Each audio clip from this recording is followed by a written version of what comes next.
Hi friends, welcome back to my channel Nassi blogs. ఎలా ఉన్నారు? అందరూ బాగున్నారా? ఐ హోప్ అందరూ బాగున్నారు అనుకుంటున్నాను. నేను కూడా బాగున్నానండి. అయితే ఈరోజు అనుకోకుండా ఒక ప్లేస్కి వెళ్ళాను. నాకైతే చాలా మనసు బాధగా అనిపించింది. సో వెళ్ళిపోయాను అన్నమాట. బట్ ఈ వీడియో చూసి చాలామంది నన్ను చాలా క్వశ్చన్స్ వేస్తారు. ఐ అగ్రీ కూడా. నేను చిన్నప్పటి నుంచి మ్యాక్సిమం నేను నమ్మేది యేసు ప్రభునే. అది కొంతమందికి తెలుసు, కొంతమందికి తెలియదు. అయితే నేను మనసు బాగాలేదని వెళ్ళానన్నమాట.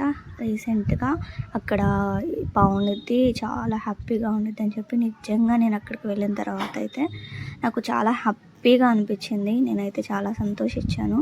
చూస్తున్నారు కదా, టెంపుల్ అయితే ఇదేనండి. నేను ఫస్ట్ చూపించింది ప్రార్థన మందిరం అన్నమాట. అక్కడ ప్రార్థన చేసుకొని ఇక్కడ ఏసైకి దండం పెట్టేసుకున్నాను. లైఫ్లో ఇక నుంచి నాకు మంచి మంచి బుద్ధులు ఇవ్వు దేవుడా, ఇకనైనా నేను హ్యాపీగా ఉండేలా చూడు.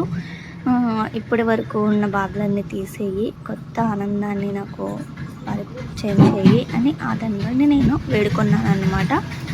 సో చూస్తున్నారు కదా, ఇదే ప్రార్థన మందిరం. ప్రార్థన చేసుకొని ఇక్కడ ఒకటి విశిష్టమైనది ఉన్నదండి. అదేంటో చూపాను. ఆ విశిష్టమైనది ఏంటంటే ఇదేనండి. ఇది ఏనుగు అన్నమాట. ఏనుగు ఒక గృహ చుట్టానికైతే నిజంగా చాలా బాగుంది. అక్కడ కొన్ని విశిష్టతలు కూడా ఉన్నాయంట.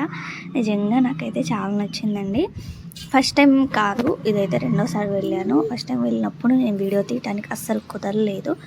సో రెండోసారైనా వీడియో తీయాలి, ఇది ఇలా పెట్టాలి అనిపించింది. ఫోన్లో దాచుకునేది కన్నా మీ అందరికీ చూపించినట్టు ఉండిద్ది. నా సంతోషంలో మీ అందరినీ నేను పాలుపంచుకునేలా చేసుకున్నట్టు ఉండిద్ది అని చెప్పి ఈ చిన్న వీడియో. ఎలా అనిపించింది మీకు? ఈ టెంపుల్ నచ్చిందా?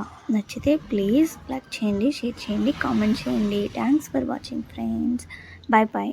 ఇక నుంచి అయినా మంచి మంచి వీడియోస్తో మీ ముందుకు వచ్చేస్తాను. Take care.